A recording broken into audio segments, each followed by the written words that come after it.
The 2021 BMW 4 Series track review, sharper than ever. The first generation 4 Series still looks good to this day. It's even better to drive, thanks in particular to the 50-50 weight distribution between the two axles and BMW's affinity for a driver-centric experience. And by that, I don't mean just the fact that the cockpit points every button, knob, or screen at whoever is sitting behind the wheel. That genuine appetite for spirited driving is still present in the new 2021 BMW 4 Series, albeit wrapped up in a polarizing package. What I'm really trying to say is that this book should under no circumstances be judged by its cover. That would be a mistake. What's it like to drive, then? Before I let the cat out of the bag, let me offer some context. I drove the new BMW 4 Series in EU spec, specifically in 420d xDrive guise. I know, a diesel, yuck, but those oil burners are still popular in Europe. If it helps, every mil in the 4 Series range, said 420d's 2.0-liter diesel included, is paired to a mild hybrid setup that mixes a 48-volt starter generator and a separate 48-volt Li-ion battery pack. The system is a double-bladed sword and its words lie one. It offers a small power bump, 10 horsepower, to be more precise, that alleviates the load on the ICE, and at the same time, it improves energy storage during brake recuperation. Since we'd been split into compact groups of 3 drivers and weren't allowed to swap cars, thank COVID for that, the car I climbed into initially remained mine for the rest of the event. It just so happened to be the 420d, which isn't sold in the US, where the lineup, at the time of writing, is limited to the likes of 430i, 430i xDrive, and M440i xDrive. The 4-cylinder diesel engine in the 420d xDrive makes 188 horsepower, 190 PS, and 400 Nm, 295 pound-feet, of twist in the 1,750 to 2,500 revolutions per minute band. That means shooting off the line is a piece of cake, especially with the xDrive all-wheel drive, when you also have the extra grip offered by the front wheels doing the pulling. And while I didn't get to drive it on the road, just around a race track, the way this mill pulls and how well oiled it is in relationship with the crisp 8-speed Steptronic makes me pretty sure that it will also allow for quick overpasses and lane changes when needed. Push the accelerator hard and the mill needs a moment or two to come to life.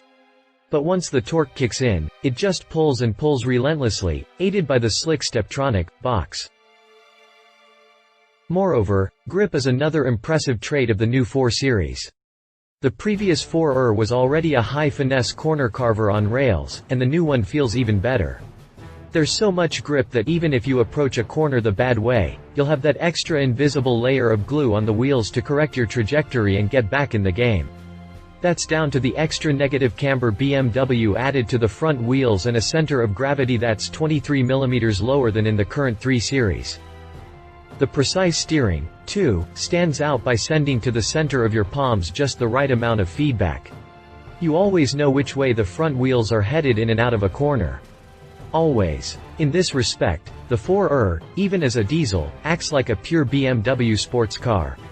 Oh, and they've gone for 50-50 weight distribution for the new one, too. Keep in mind while reading this that the 20d xDrive is quite heavy. The 420i, for example, which doesn't come with xDrive, tips the scales at 1525 kilos, 3,363 pounds, while the diesel weighs 1670 kilos, 3,682 pounds. So I'm guessing gasoline models, with or without xDrive, should handle swifter than the diesel, which is always bound to be heavier by the nature and build of its engine. Even so, the 420d xDrive will still zap from 0 to 100 km per hour, 62 miles per hour, in 7.4 seconds, which is not bad at all, en route to a top speed of 238 km per hour, 148 miles per hour. What about the interior? It's fair to say I didn't have the time to fiddle with every button and panel, but I can tell you that it looks and feels fancier than a 3 Series. Not that the visual differences are that big, it's just that the list of tweaks BMW made is just enough to emphasize the cocooning sensation you get from the cockpit's geography. Everything's within reach, either you use your hands or your eyes to interact with it, and there's visible quality baked into every panel, knob, and trim element. I'd like to say the seats are comfortable, but the racetrack is not exactly the best medium for such a test. I will mention, however, that they offer wonderful lateral and lumbar support, way beyond what you'll actually need in mundane traffic conditions. As for the rear, well, who cares about those sitting in the back in a coupe? You buy a two-door to treat yourself, not your pals.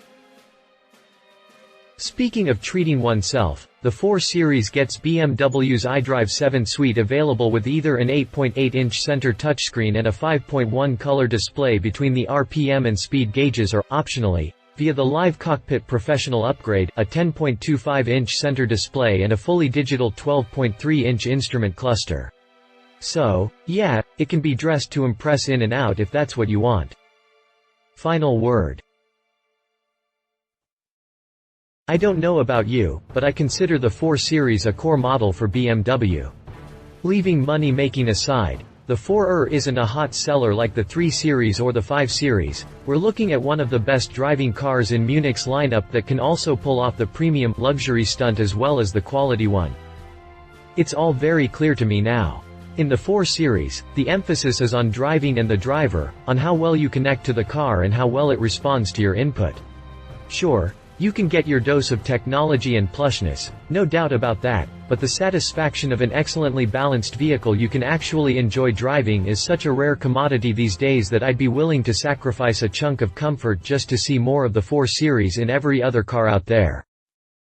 If you liked this video, please share your thoughts in the comments below and don't forget to hit the subscribe button.